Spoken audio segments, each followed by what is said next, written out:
भगवान गणेश मंगलदायक हैं और सभी देवताओं को प्रिय माने जाते हैं। हर गर्भवती स्त्री चाहती है कि उसके गर्भ में पल रहे बच्चे का संपूर्ण पोषण हो और वह स्वस्थ रहे और रिद्धि सिद्धि से परिपूर्ण जीवन जिए।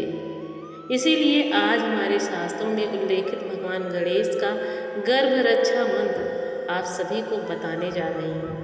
माना जाता है कि इसके नियमित पाठ से सभी देव शक्तियाँ गर्भ के चारों तरफ एक रक्षा का कवच निर्माण करती हैं और संतान को सर्व सुख और मंगल कारण का आशीर्वाद देती हैं। आइए श्रद्धा पूर्वक इस दिव्य मंत्र का 21 बार पाठ करेंगे।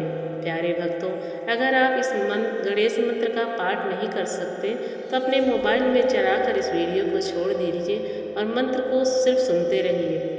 मंत्र को सिर्फ सुनने मात्र से ही आपको वही फल प्राप्त होगा जो मंत्र का पाठ करने से मिलता है। प्रिय भक्तों, ऐसे ही कल्याणकारी वीडियो देखने के लिए हमारे चैनल को जरूर सब्सक्राइब करें और कमेंट बॉक्स में जय श्री गणेश भगवान जरूर लिखिएगा।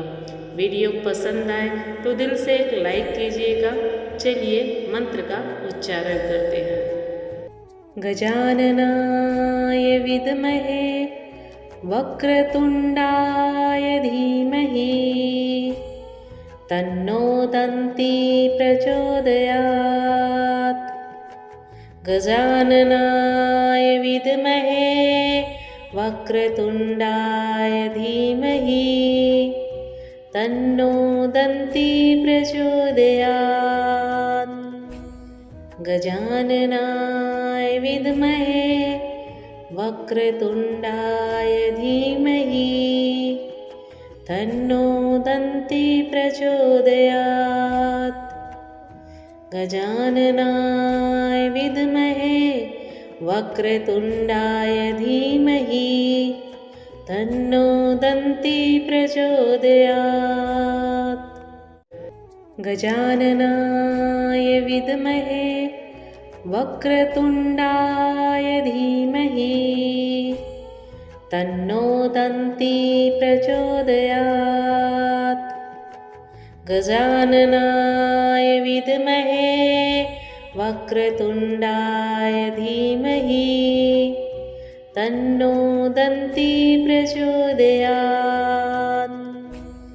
गजाननाय विद्महे वक्रतुंडाय धीमहि तन्नो दन्ती प्रचोदयात्।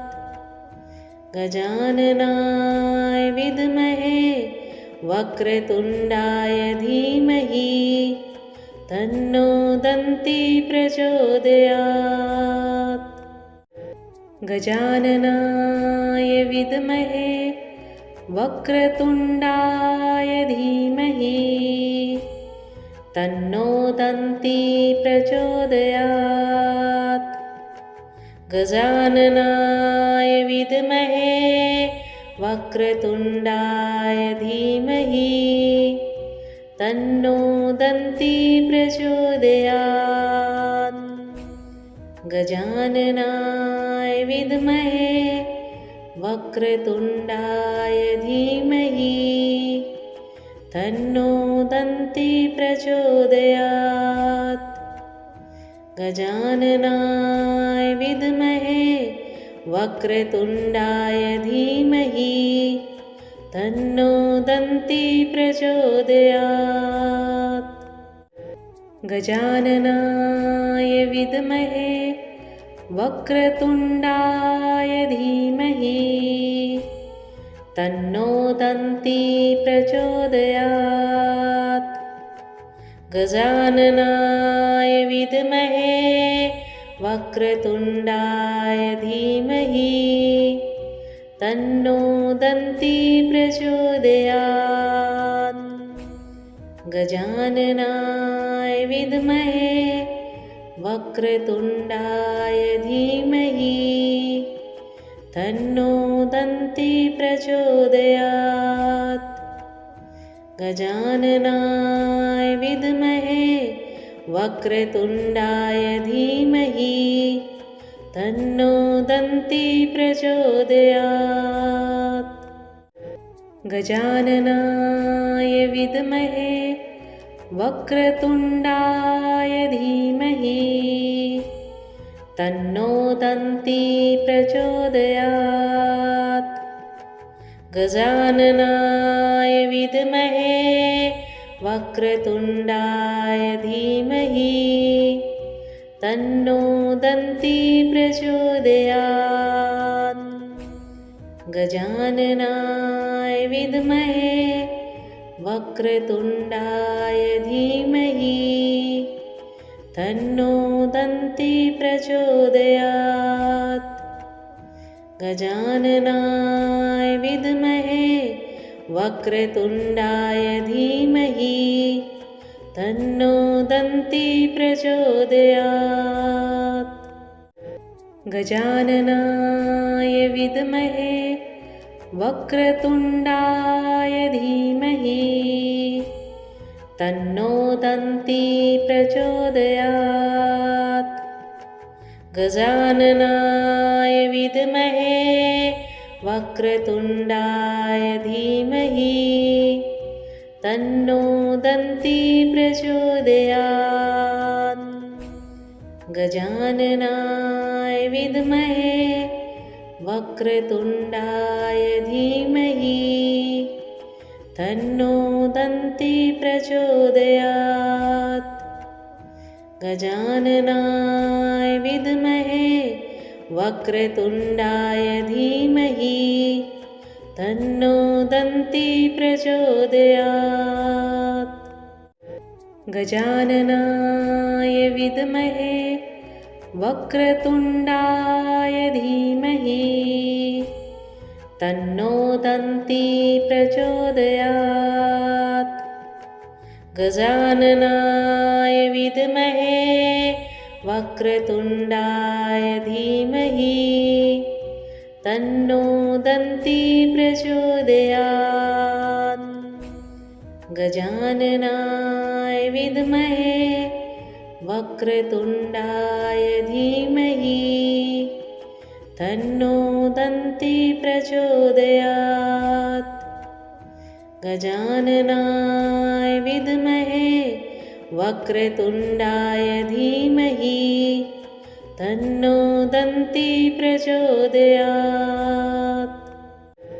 गजाननाय विद्महे वक्रतुण्डाय धीमहि तन्नो दन्ती प्रचोदयात्। गजाननाय विद्महे वक्रतुण्डाय धीमहि तन्नो दन्ती प्रचोदयात्। गजाननाय विद्महे वक्रतुण्डाय धीमहि तन्नो दन्ती प्रचोदयात्। गजाननाय विद्महे वक्रतुण्डाय धीमहि तन्नो दन्ती प्रचोदयात्। गजाननाय विद्महे वक्रतुण्डाय धीमहि तन्नो दन्ती प्रचोदयात्। गजाननाय विद्महे वक्रतुण्डाय धीमहि तन्नो दन्ती प्रचोदयात्। गजाननाय विद्महे वक्रतुण्डाय धीमहि तन्नो दन्ती प्रचोदयात्। गजाननाय विद्महे वक्रतुण्डाय धीमहि तन्नो दन्ती प्रचोदयात्। गजाननाय विद्महे वक्रतुण्डाय धीमहि तन्नो दन्ती प्रचोदयात्। गजाननाय विद्महे वक्रतुण्डाय धीमहि तन्नो दन्ती प्रचोदयात्। गजाननाय विद्महे वक्रतुण्डाय धीमहि तन्नो दन्ती प्रचोदयात्। गजाननाय विद्महे वक्रतुण्डाय धीमहि तन्नो दन्ती प्रचोदयात्। गजाननाय विद्महे वक्रतुण्डाय धीमहि तन्नो दन्ती प्रचोदयात्। गजाननाय विद्महे वक्रतुण्डाय धीमहि तन्नो दन्ती प्रचोदयात्। गजाननाय विद्महे वक्रतुण्डाय धीमहि तन्नो दन्ती प्रचोदयात्। गजाननाय विद्महे वक्रतुण्डाय धीमहि तन्नो दन्ती प्रचोदयात्। गजाननाय विद्महे वक्रतुण्डाय धीमहि तन्नो दन्ती प्रचोदयात्। गजाननाय विद्महे वक्रतुण्डाय धीमहि तन्नो दन्ती प्रचोदयात्। गजाननाय विद्महे वक्रतुण्डाय धीमहि तन्नो दन्ती प्रचोदयात्। गजाननाय विद्महे वक्रतुण्डाय धीमहि तन्नो दन्ती प्रचोदयात्। गजाननाय विद्महे वक्रतुण्डाय धीमहि तन्नो दन्ती प्रचोदयात्। गजाननाय विद्महे वक्रतुण्डाय धीमहि तन्नो दन्ती प्रचोदयात्। गजाननाय विद्महे वक्रतुण्डाय धीमहि तन्नो दन्ती प्रचोदयात्। गजाननाय विद्महे वक्रतुण्डाय धीमहि तन्नो दन्ती प्रचोदयात्। गजाननाय विद्महे वक्रतुण्डाय धीमहि तन्नो दन्ती प्रचोदयात्। गजाननाय विद्महे वक्रतुण्डाय धीमहि तन्नो दन्ती प्रचोदयात्। गजाननाय विद्महे वक्रतुण्डाय धीमहि तन्नो दन्ती प्रचोदयात्। गजाननाय विद्महे वक्रतुण्डाय धीमहि तन्नो दन्ती प्रचोदयात्। गजाननाय विद्महे वक्रतुण्डाय धीमहि तन्नो दन्ती प्रचोदयात्। गजाननाय विद्महे वक्रतुण्डाय धीमहि तन्नो दन्ती प्रचोदयात्। गजाननाय विद्महे वक्रतुण्डाय धीमहि तन्नो दन्ती प्रचोदयात्। गजाननाय विद्महे वक्रतुण्डाय धीमहि तन्नो दन्ती प्रचोदयात्। गजाननाय विद्महे वक्रतुण्डाय धीमहि तन्नो दन्ती प्रचोदयात्। गजाननाय विद्महे वक्रतुण्डाय धीमहि तन्नो दन्ती प्रचोदयात्।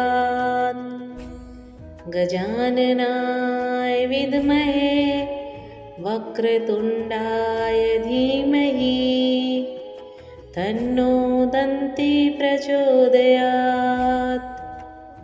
गजाननाय विद्महे वक्रतुण्डाय धीमहि तन्नो दन्ती प्रचोदयात्। गजाननाय विद्महे वक्रतुण्डाय धीमहि तन्नो दन्ती प्रचोदयात्। गजाननाय विद्महे वक्रतुण्डाय धीमहि तन्नो दन्ती प्रचोदयात्।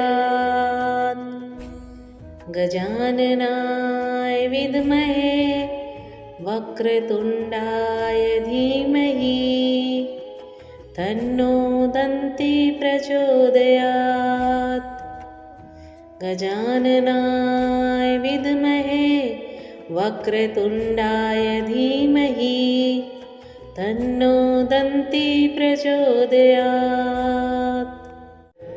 गजाननाय विद्महे वक्रतुण्डाय धीमहि तन्नो दन्ती प्रचोदयात्।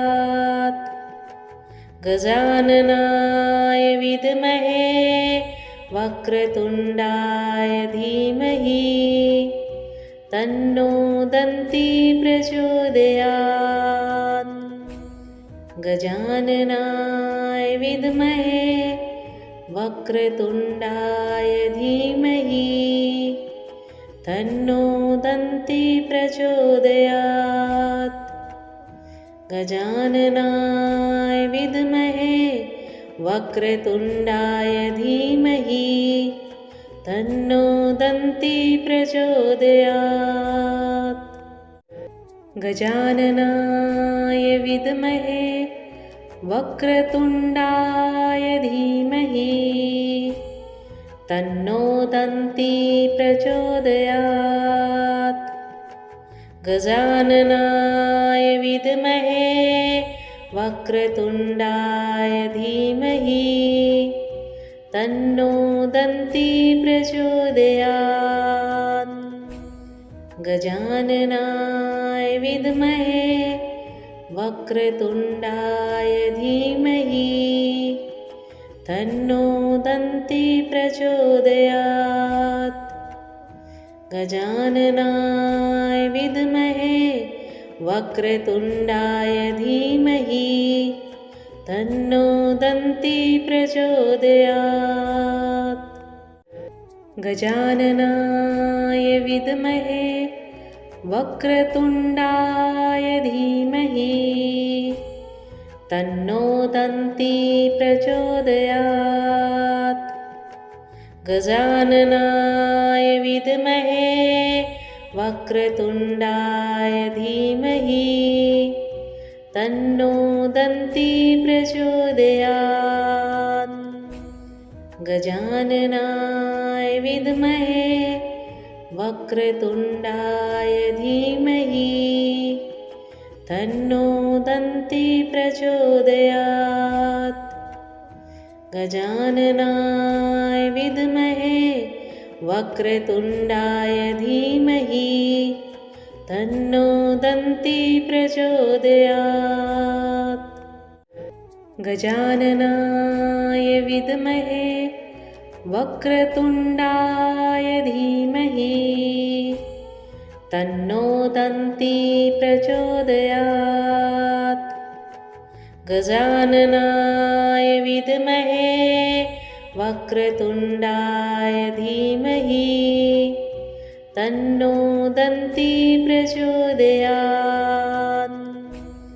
गजाननाय विद्महे वक्रतुण्डाय धीमहि तन्नो दन्ती प्रचोदयात्। गजाननाय विद्महे वक्रतुण्डाय धीमहि तन्नो दन्ती प्रचोदयात्। गजाननाय विद्महे वक्रतुण्डाय धीमहि तन्नो दन्ती प्रचोदयात्। गजाननाय विद्महे वक्रतुण्डाय धीमहि तन्नो दन्ती प्रचोदयात्। गजाननाय विद्महे वक्रतुण्डाय धीमहि तन्नो दन्ती प्रचोदयात्। गजाननाय विद्महे वक्रतुण्डाय धीमहि तन्नो दन्ती प्रचोदयात्।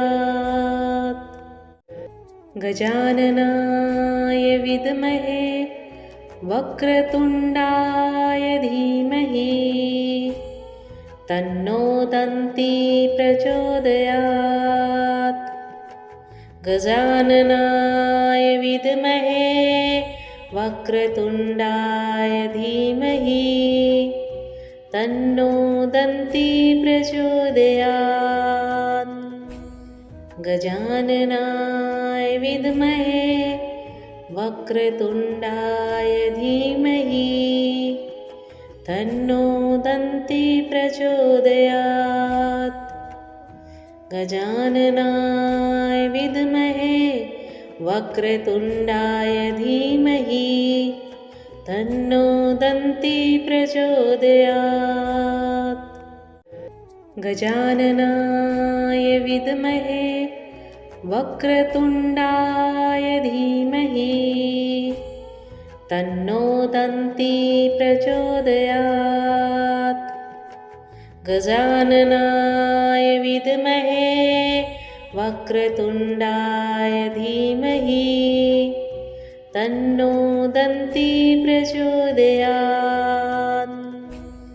गजाननाय विद्महे वक्रतुण्डाय धीमहि तन्नो दन्ती प्रचोदयात्।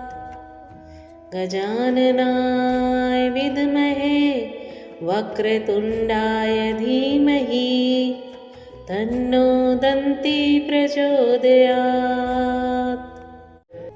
गजाननाय विद्महे वक्रतुण्डाय धीमहि तन्नो दन्ती प्रचोदयात्।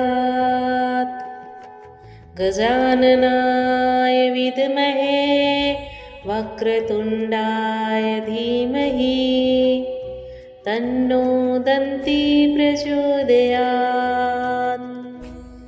गजाननाय विद्महे वक्रतुण्डाय धीमहि तन्नो दन्ती प्रचोदयात्। गजाननाय विद्महे वक्रतुण्डाय धीमहि तन्नो दन्ती प्रचोदयात्। गजाननाय विद्महे वक्रतुण्डाय धीमहि तन्नो दन्ती प्रचोदयात्। गजाननाय विद्महे वक्रतुण्डाय धीमहि तन्नो दन्ती प्रचोदयात्। गजाननाय विद्महे वक्रतुण्डाय धीमहि तन्नो दन्ती प्रचोदयात्। गजाननाय विद्महे वक्रतुण्डाय धीमहि तन्नो दन्ती प्रचोदयात्।